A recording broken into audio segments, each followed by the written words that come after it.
എന്താണ്? ഷർക്ക് വാച്ച് വേണം. ആ പിന്നെ ഇങ്ങനെ ഇങ്ങനെ വെക്കുന്ന ഇത് വേണം.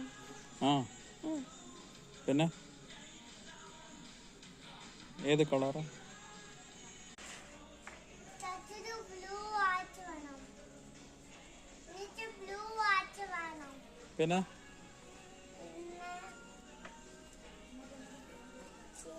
ബ്ലൂ വേണ്ട. ബ്ലൂ പട്ടി വേണം. അല്ല ബേബി പട്ടി വേണം. എന്നിട്ട് ബേബിയുടെ പട്ടിയുടെ വാല് ഇങ്ങനെ തോരലപ്പം പട്ടി തോരല പോയാലേ വണ്ടി തിരിച്ചും ആണോ? നമ്മളെ സൂക്ഷിച്ചു പോവാം.